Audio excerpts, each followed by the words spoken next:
why don't we choose more carefully who we're going to lionize? Not just us, but like the Harvards and the MITs of the world. Look how they lionized Epstein, not to mention the Bill Clintons. Why don't we choose more carefully who we're going to put up on these pedestals?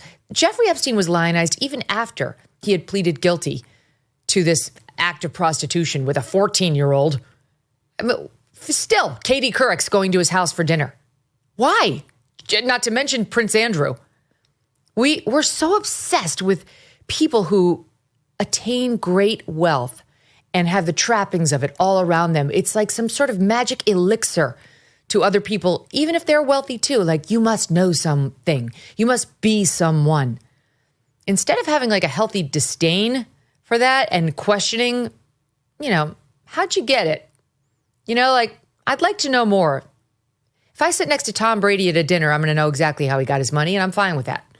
But like an Epstein and a P. Diddy or a Weinstein, about whom there's always been a rumor mill of bad behavior, it just makes you wonder, like, before you actually get in business with this person or in bed with this person, how much more would you need to know? How much due diligence should you be doing?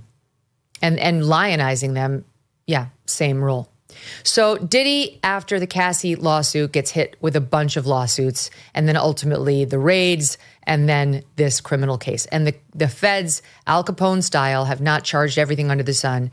They've charged 3 main charges: racketeering, sex trafficking, and the transport of a prostitute.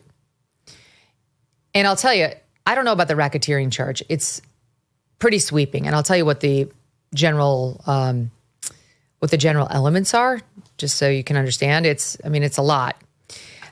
And you can tell, you can ask yourself whether you think they've proved their case. It's going to be probably an uphill battle on the racketeering. That's the toughest one. But the other 2 are looking good. Racketeering, okay. That he has, with others, and just because no one else has been charged, which normally in a RICO case, you would have others charged. It was a statute designed to get mob bosses, trying to get at criminal behavior that's like a web of criminal behavior that you can't necessarily prove, like the one thing or the statute of limitations expired on the other thing, but you're just showing this bad guy who's operating what's clearly an enterprise that over and over engages in criminal problems or criminal acts.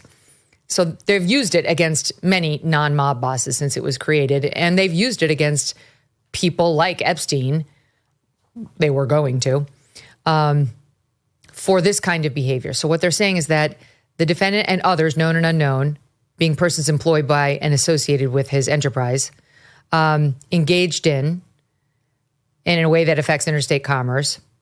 They conspired together and they engaged in an effort to violate the racketeering laws of the United States. And what they say is that we mean that they committed multiple acts involving, by the way, under the law, I think you just need 2, multiple acts involving kidnapping, arson, bribery, and more. The general list at the front of the complaint says arson, bribery, and obstruction of justice, too. So, among others. Now, the kidnapping and stand by. Hold on, I'm just looking at my list here. Kidnapping, arson. That's probably going to be the Kid Cudi stuff. We'll see. She testified to this. Like, they got this from Cassie when she took the stand. That videotape, she testified, was her running out of a freak off. She'd had enough. She was escaping. And that he ran after her, dragged her back, and forced her to continue. Now, that's kidnapping right there. And it's assault. And just because the state prosecutor in California did not bring charges against Diddy, which he should have, but again, that tape was kept secret for some 10 years. So the statute of limitations may have expired. So it's not being charged as an individual act, but that her showing us that and saying I was escaping a freak off and dragged back in there to continue is kidnapping. And on top of it, it meets the other elements as well. It's a person in a room with a sex prostitute, which she testified to, someone being paid to be there to engage in sex acts. And she's testifying she was there under coercion. That's sex trafficking. And there was testimony that he did this with her across state lines and outside of the country too, like down in Turks and Caicos or one of those tropical islands not owned by the United States. So that is the second count, sex trafficking by force, fraud, or coercion, saying that from at least 2009 up until 2018, he, in and affecting interstate and foreign commerce, knowingly recruited, enticed, harbored, transported, provided, obtained, advertised, maintained, patronized, and solicited by any means a person knowing and in reckless disregard of the fact that means of force, threats of force, fraud, and coercion would be used. What they're trying to say to force that person to engage in a commercial sex act. What they're saying is in interstate commerce, he transported, would be enough, a person through means of force, fraud, or coercion into a commercial sex act. Okay, well, where was the force, fraud, or coercion? The prostitutes are going to testify that they did it willingly. Now, the first guy said I was there willingly, they were paying me, but he also took a picture of my license and seemed to be threatening me that if I spoke or didn't behave as he wanted me to, he was going to hurt me. There'd be retribution. So that's evidence of some force or coercion. But it's really coming down right now to Cassie, who's showing us the tape. I tried to escape. He grabbed me by the hair and dragged me down the hallway back into one of the freak-offs. That would be coercion to go back into this room and engage in a commercial sex act. She's not the one getting paid. The lover is. And she testified to that. So and then you also have to prove that Sean knew that the victim was engaging in this act as a result of force, fraud, or coercion. Well, the defense is offering emails of her saying, I want to do the freak-offs. I'm into it. Can't wait to freak off. It's all from 2009 so far. 2010, there was some testimony, some email correspondence. They're not sharing all the email language with us. Before that 2016 one that resulted in the beating that we saw in the hallway. But even if they have an email suggesting she wanted to do that one and she's disputing that, it seems pretty clear on the tape she was done with the freak off. Seems pretty clear the consent had been withdrawn. And by the way, as a legal matter, a woman can withdraw her consent to a sex act literally in the middle of sex. The first 2 minutes can be consensual. And if she says, I'm done, get off of me, the next minute would be rape if he doesn't listen. That's the law. So you can certainly participate voluntarily in one of these freak-offs, which she said some of them last 4 days. And maybe on day 1, you're good. But by the time you're on day 4, you're saying, I want to get out of here. Let me go. And if he chases you down the hallway and grabs you and pulls you back into the room where the commercial sex worker is there on the clock for money, you're effed. You're effed. You are going to be charged likely with sex trafficking by force, fraud, or coercion. That's count 2 of this indictment. Now, maybe the jury will be persuaded. Maybe the defense has one of these emails or texts for every single freak-off. She said there were hundreds, so I doubt it. She's doing more of a narrative explanation of what happened, saying in the beginning of our relationship, by the way, there was a 17-year age difference. She was 19 when it started. He threw her 21st birthday party and invited Paris Hilton and Britney Spears. She was an ingenue. She was as green and doe-eyed as they came. And this older, much more successful, more sophisticated bully, criminal, thug took advantage of this young girl, so beautiful, everything in front of her, and lured her into his world through promises of making her in the music industry, remaking her, making her over, teaching her how to dress and how to be in a way that would be enticing for others. Of course, that would be extremely alluring for any young woman. But there was a price to be paid. And in the beginning, he wooed her. My God, this is a pattern. I mean, you guys have seen it. You've heard it just on this show enough to know.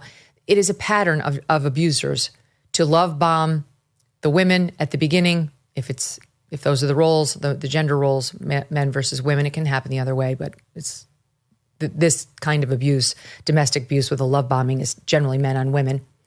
And then once he obtains control over her, comes the abuse. It can be verbal, it can be financial, and it can be physical. And she testified that he beat her many times.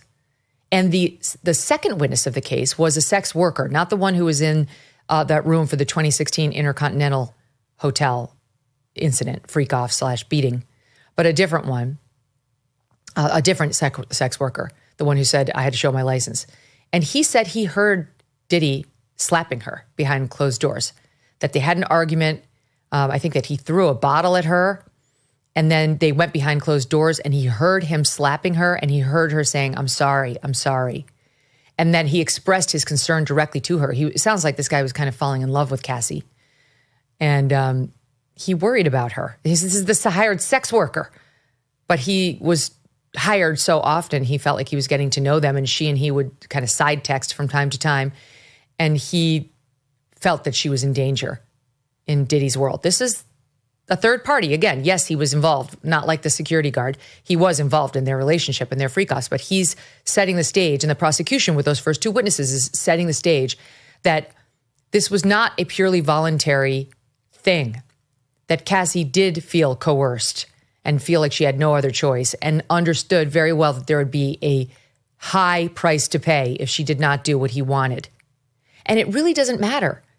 Again, if that coercion began mid-freak-off, pre-freak-off, or if in the beginning of their relationship when she was very young, 2008, 7, 9, when they're showing her loving texts toward Diddy, that she was genuinely in love with him and possibly wanted to do these things. And she was explaining that she did love him, that she felt there was actual tender love between the two of them, and she felt he loved her too, though he was dating other women, he was hiding her, he wouldn't bring her out in public, she didn't like that. He was spending all the holidays with Kim Porter, the mother of some of his other children. There are many, many baby mamas in his world. And he wasn't treating her in any way like an equal or a partner, but this poor lost girl who now had been hooked by this guy, had been repeatedly, I mean, it's a form of sexual abuse what he was doing to her, whether she knew it or not. It is not love to take a 17 years younger, 19, 20, 21-year-old girl and have some sex worker come into your private home or hotel room and urinate down her mouth to the point she's gagging. You fucking cretin, Sean Combs. That's what the evidence was. That's one of the many reasons I think he's a disgusting, perverted criminal. It's my opinion. This July, speaking of resets, there's a global summit of BRICS nations in Rio. This bloc of emerging superpowers, including China, Russia, India, and Iran, are meeting with the goal of displacing the US dollar as the global currency. They're calling this the Rio Reset. As BRICS nations push forward with their plans, some worry global demand for US dollars will decrease, bringing down the value of dollars in your savings. While this transition will not happen overnight, the Rio Reset could mark a pivotal moment. So learn if diversifying your savings into gold is right for you. Birch Gold Group can help you move your hard-earned savings into a tax-sheltered IRA in precious metals. Claim your free info kit on gold by texting MK to the number 989898. With an A-plus rating with the Better Business Bureau and tens of thousands of happy customers, let Birch Gold arm you with a free, no-obligation info kit on owning gold before July and the Rio Reset. Text MK to 989898 today. Thanks so much for watching. If you like what you just saw, hit the subscribe button for more clips and full episodes.